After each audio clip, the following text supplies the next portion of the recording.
Gandang araw mga kananay! For today's video nga po mga kananay, ipapasilip ko nga pala sa inyo kung paano kami magtanim ng mga bugambilya. Tinatawag nilang rooteds on cups. Ayan, kung napapansin nyo nga po mga kananay, ay meron nga palang isang planggana na merong mga black soil at mga ipa. Yan nga pala yung gagamitin natin sa pagtatanim natin ng mga halaman na bugambilya. Dahil marami nga pala mga kananay na nagsasabi na mahirap magtanim neto. Oo nga mga kananay, totoo yun. Mahirap talagang magtanim ng mga bugambilya mga kananay. Experience nga po namin, magtatanim kami ng 100 pieces sa cups, pero 50 lang ang mabubuhay. Pero at least, may nabuhay. Ayan, ipapasilip ko nga sa inyo yung mga cups na may mga ugat na. Binavacuum nga pala namin to mga kananay. Nalagyan namin ng supot. At yung moist niya sa loob, yun na yung nagsisilbing tubig niya para mabuhay at magkaugat. At ayan nga po, kung nakikita nyo, may ugat na nga po mga kananay. At ang pagkakamali ko nga lang mga kananay ay hindi ko nga pala siya napangalanan nung nagtanim ako.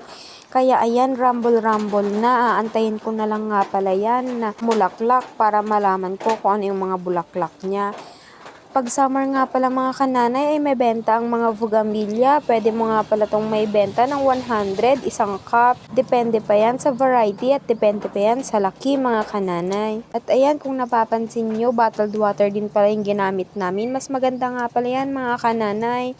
Talagang walang hangin na makakapasok. Halos lahat yan buhay mga kananay. At ayan, pinapakita ko nga po pala sa inyo na talagang may ugat na. Tatransfer ko nga pala yan dun sa flowering pot para maganda na po tignan. At sa sobrang dami nga po, hindi ko nga pala nailipat lahat mga kananay. At ayan, nga palang nasa mga plastic cups ay may mga pangalan nga pala. 21 jewel nga pala yan na peach mga kananay. Yan, marami na nga pala akong itatransfer.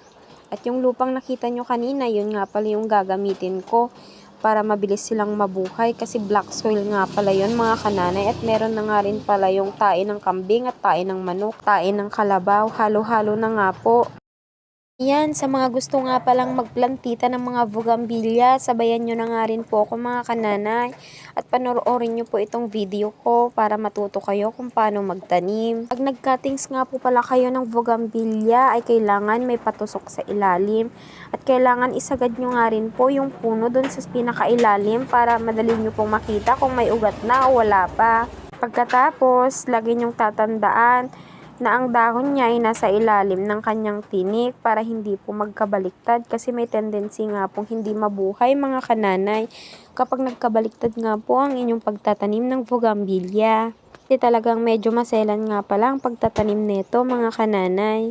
Yan, nakikita nyo nga po at binubuksan ko na nga po yung isang plastic bottle dahil itatransfer ko nga po yan. At ayan, medyo nahihirapan nga akong magbukas kasi hawak-hawak ko nga pala yung cellphone ko habang nagvi-video ako. At o siya, kapag nagustuhan nyo tong video na ito, huwag kayong makalimutan na mag-subscribe at mag-like sa aking YouTube channel mga kananay. At huwag nyo na rin pong kalimutan na mag-comment at magtanong kung paano po magtanim nito. At ayan nga po, kung nakikita nyo, hindi nga po nalagas yung dahon niya, bagkos ay dumami pa nga yung mga dahon. At kung napapansin nyo, yan nga po pala yung mga inilipat ko na nasa plastic cups. At ayan po, meron pa nga akong hindi nailipat dahil naubusan nga pala ako ng mga flowering pot mga kananay. At ayan, ang ganda nga po nilang pagmasdan. At mas lalong maganda po yung pagmasdan kapag may mga bulaklak na nga po sila mga kananay. At ayan nga po, pinapakita ko sa inyo yung may plastic cup. Thank you for watching.